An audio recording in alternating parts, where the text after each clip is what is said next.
আজকের এই সমাবেশ কত ছোট কত বড় সেটা কোনো বড় প্রশ্ন নয়। প্রশ্ন হচ্ছে আমাদের হৃদয়ের মধ্যে যে তোলপাড়, আমাদের অন্তরের মধ্যে যে ঘৃণা, আমাদের বিবেকের মধ্যে যে দ্রোহ, এই সব কিছু একত্রিত হয়ে এই সরকারকে আতঙ্কের মধ্যে ঠেলে দিতে পেরেছি, ভয়ের মধ্যে ঠেলে দিতে পেরেছি। এটাই হচ্ছে আমাদের আপাতত বিজয়।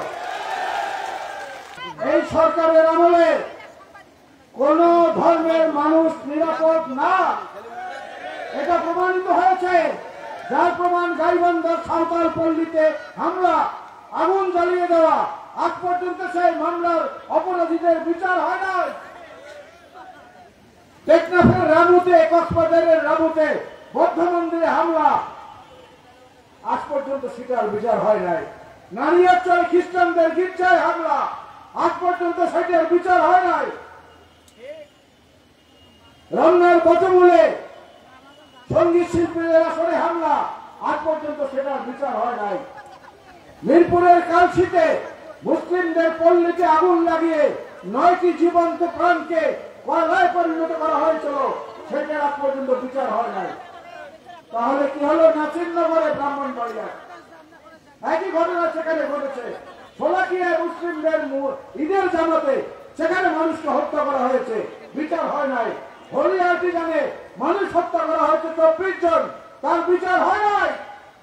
রানা প্লাজা ধসে 1200 শ্রমিক একদিনে মৃত্যুবরণ করেছে, আজ পর্যন্ত বিচার হয় নাই। সাহসী সংবাদ পরিবেশন করার অপরাধে সাগররুনি হত্যাকাণ্ড হয়েছে, 111 বার তদন্ত প্রতিবেদন পিছিয়েছে। উচ্চ আদালত বলেছে সাগররুনি হত্যাকাণ্ডের তদন্ত হচ্ছে, বাংলাদেশের বিচার ব্যবস্থার সঙ্গে ক্রমাগত উপহাস করা। আদালত বলেছে, আমরা বলছি না।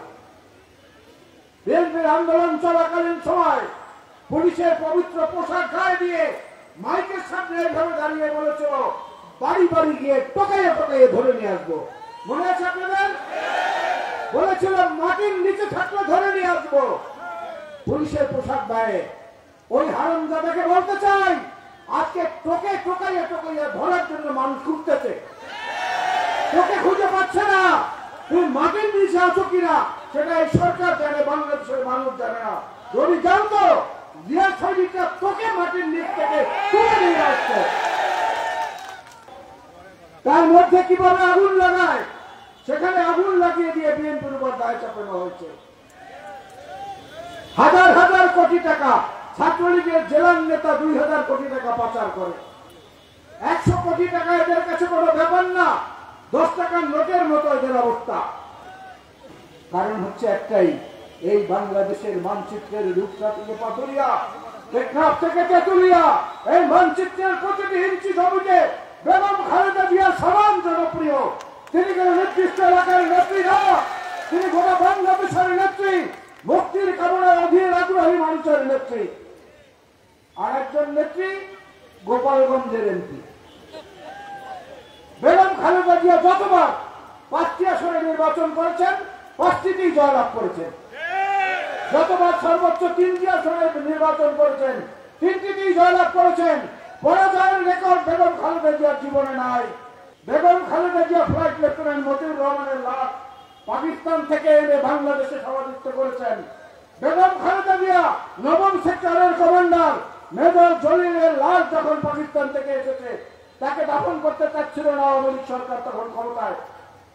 বেগম খালেদা জিয়া অনশনে বসে গিয়েছিলেন, মেজর জলিলকে সম্মান দিয়ে দাফন করতে হবে। তার দাবির মুখে, তার অনার অবস্থানের কারণে ওই সময়কার সরকার তাকে শহীদ বুদ্ধিজীবীদের কবরস্থানে দাফন করেছিলেন। আমরা মুক্তিযুদ্ধের কথা বলি না, প্রকাশ করি না। আমরা মুক্তিযুদ্ধের পক্ষে বিপক্ষে বুঝি না। আমরা মুক্তিযুদ্ধের শক্তি, আমরা মুক্তিযুদ্ধে ঘোষকারী শিষ্য, আমরা মুক্তিযুদ্ধের নেতৃত্ব দানকারী জিয়াউর রহমান বীরুত্তমের শিষ্য। জিয়াউর রহমান বীরুত্তম মুক্তিযুদ্ধে 1ম সেক্টর কমান্ডার, তারপরে অন্যান্য সেক্টরগুলি ঘোষিত হয়েছে। 1 নম্বর সেক্টরের কমান্ডার ছিলেন উনি প্রথম। তারপরে মুক্তিযুদ্ধে 4টি ফোর্স ছিল, Z force, K force, S force, আর কি 4টি ফোর্স ছিল। তার মধ্যে জেড ফোর্স হচ্ছে গঠিত হয়েছে, তারও 2.5 মাস পরে অন্যান্য ফোর্স গঠিত হয়েছে। এবং জিয়াউর রহমানকে বীরত্তম উপাধি দিয়েছিলেন জাতীয় নেতা শেখ মুজিবুর রহমান। আজকে তার কন্যা জিয়াউর রহমান সম্পর্কে কত কিছু বলেন। এই সরকারের এক একটা মন্ত্রীকে দেখলে পরে মতিউরের ছেলে ছাগলের কথা মনে পড়ে। আমার মনে পড়ে যে ছাগলের সঙ্গে এগুলার বন্ধুত্ব বোধহয় অনেক গাঢ় ওজন ছিল। যদি তাই না হয় তাহলে কেন দুদক কেন বসে থাকলো? দুদক এই দুর্নীতিবাদ মতিউরকে চারবার তাকে তলব করেছে, চারবার তার বিরুদ্ধে তদন্ত করেছে, চারবারই তাকে ক্লিন সার্টিফিকেট ধরিয়ে দিয়েছে। সে নাকি কোনো দুর্নীতি করে নাই।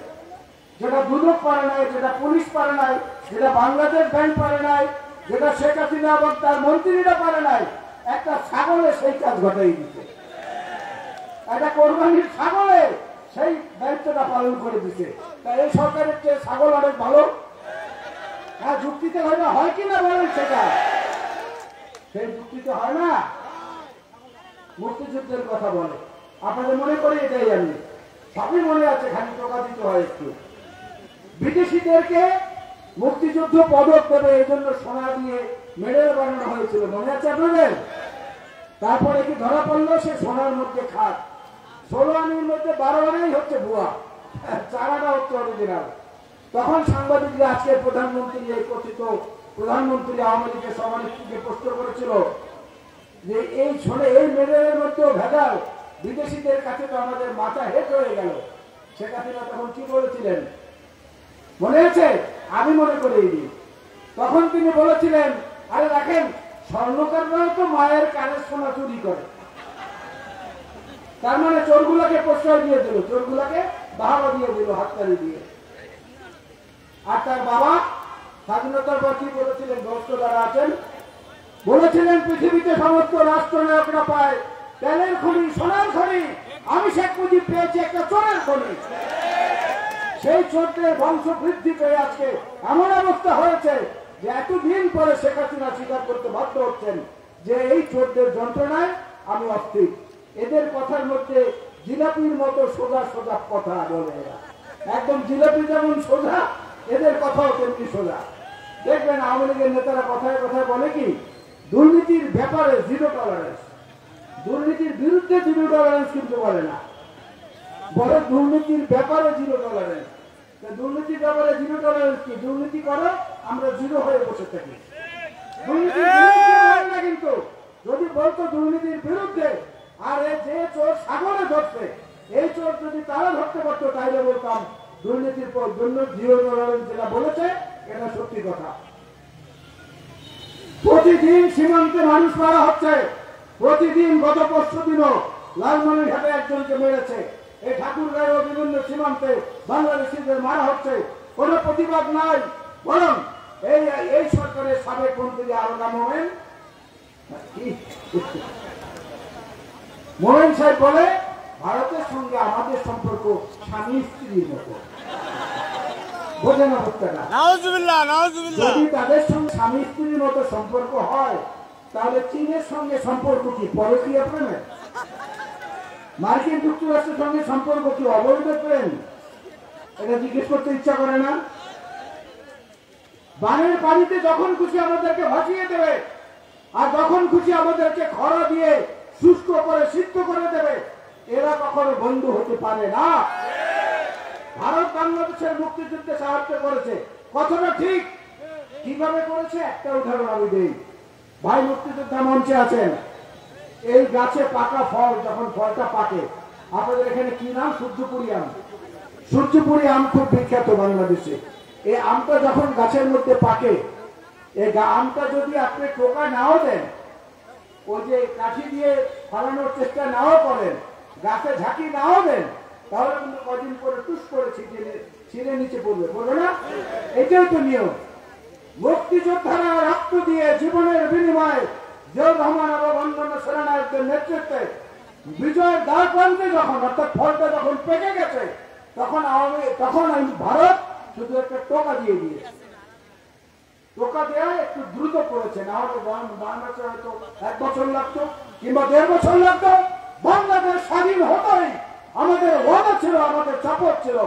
এই জন্য বলি যে আমরা হচ্ছে মুক্তিযুদ্ধের দল, আওয়ামী লীগ হচ্ছে গ্যালারিতে বসে হাততালি দেওয়া মুক্তিযুদ্ধের সপক্ষে। গ্যালারিতে খেলা দেখতে বসে দেখেন না, যখন পছন্দের দল গোল দেয় তখন হাততালি দেয়, বলে আমি আবাহনীর পক্ষে। আবার যখন মোহামেডান গোল দেয় তখন হাততালি দেয়, বলে আমরা মোহামেডানের পক্ষে। আমরা যুদ্ধ করেছি, আওয়ামী লীগ দূরে বসে হাততালি দিয়েছে। এই জন্য তারা মুক্তিযুদ্ধের সপক্ষের দল, আর আমরা হচ্ছি মুক্তি যোদ্ধার দল। এই জায়গায় হচ্ছে তাদের সঙ্গে আমাদের পার্থক্য। ভাষা, কথা, সবকিছুর মধ্যে দেখবেন তাদের সঙ্গে আমাদের সাংস্কৃতিক ঐতিহ্যের পার্থক্য আছে।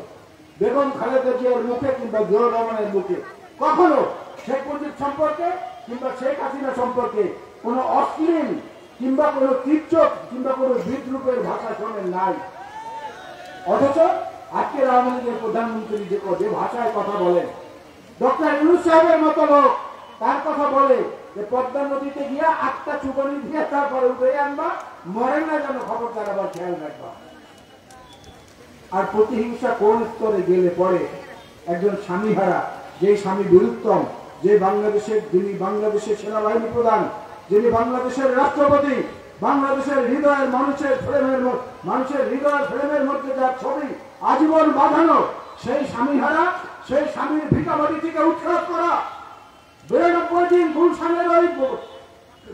গুলশানের বিএনপির কেন্দ্রীয় অফিসে বালু ট্রাক দিয়ে যাকে বন্দি করে রাখা হয়েছিল, 92 দিন পর ছোট ছেলের লাশ সেই মায়ের সামনে আসলে সেই মায়ের কি আর কোন অসুখ লাগে? আর কোন অসুখ লাগে না।